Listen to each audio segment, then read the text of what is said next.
আসসালামু আলাইকুম guys, welcome back to my channel. আমি কল্পনা জাহান। সবাইকে মাহে রমজানের শুভেচ্ছা জানাচ্ছি। আজকে আবারও একটা রেসিপি নিয়ে হাজির হলাম। সবাইকে সাথে থাকার অনুরোধ রইল।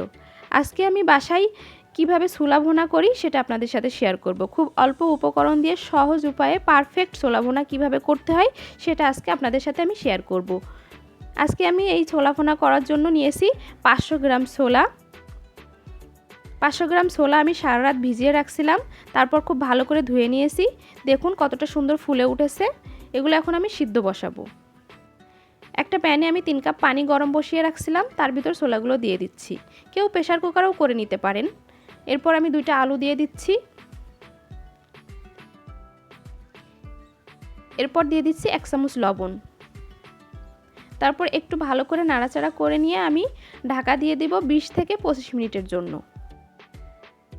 যেহেতু সারা রাত ভিজিয়ে রাখছিলাম, আমার 20 থেকে 25 মিনিটের ভিতরে সিদ্ধ হয়ে যাবে। দেখুন কত সুন্দরভাবে সিদ্ধ হয়ে গেছে। এখন একটা কাঁটা চামচের সাহায্যে আমি আলুগুলো উঠিয়ে নিচ্ছি।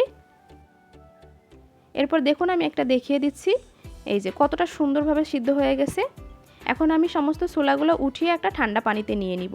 যেহেতু ছোলা সিদ্ধ করার পরে অনেকটা কালো হয়ে যায়, এজন্য আমি একটু ঠান্ডা পানিতে আবার ধুয়ে নিয়েছি। এখন একটা প্যানে আমি কিছু গোটা মশলা দিচ্ছি, কয়টা ডালচিনি, কয়টা এলাচ এবং কয়টা লবঙ্গ। অনেকে বলে গোটা মশলা দিলে নাকি সেটা মুখে বাদে একটা বাজে অনুভূতি হয়। অবশ্যই, তবে আমি এটা রান্নার শেষে সব খুঁটে উঠে নেব। এখানে দিয়ে দিচ্ছি 2-3টা পেঁয়াজ কুচি। একটু ভালো করে ভাজা ভাজা করে আসলে আমি দিয়ে দিব কিছু কাঁচামরিচ কুচি। এরপর দিয়ে দিচ্ছি 1 টেবিল চামচ আদা রসুন বাটা।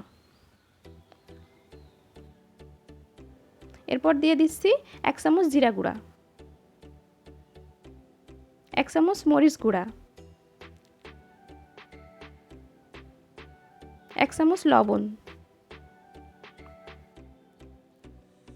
এরপর মশলাটা একটু ভাজা ভাজা হয়ে আসলে আমি দিয়ে দিব 1 চামচ হলুদ। হলুদটা সবসময় শেষে দেওয়ার চেষ্টা করবেন। এরপর আমি এতে দিয়ে দিব একটা ছোট্ট টমেটো কুচি। এরপর দিয়ে দিচ্ছি আমি যে আলুটা সিদ্ধ করে রাখছিলাম ওইটা ম্যাশ করে দিয়ে দিচ্ছি। এরপর একটু ভালো করে উল্টে পাল্টে মশলাটা একসাথে অ্যাডজাস্ট করে নিয়ে এখন আমি সিদ্ধ করা ছোলাটা এর সাথে অ্যাড করে দিব। এখন একটু ভালো করে কষিয়ে নিয়ে একটু উল্টে পাল্টে কষিয়ে নিব। এরপর আমি এতে 1 কাপ পানি অ্যাড করে ঢাকা দিয়ে দিব 10 মিনিটের জন্য।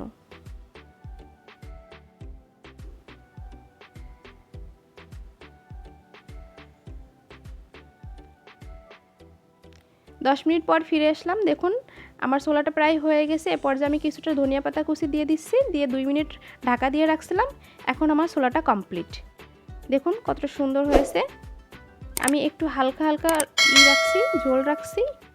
এই যে আমার ভিডিওটা যদি ভালো লেগে থাকে তাহলে সবাই একটা সাবস্ক্রাইব, লাইক, কমেন্ট, শেয়ার করে দেবেন। সবাই ভালো থাকবেন। আসসালামু আলাইকুম সবাইকে।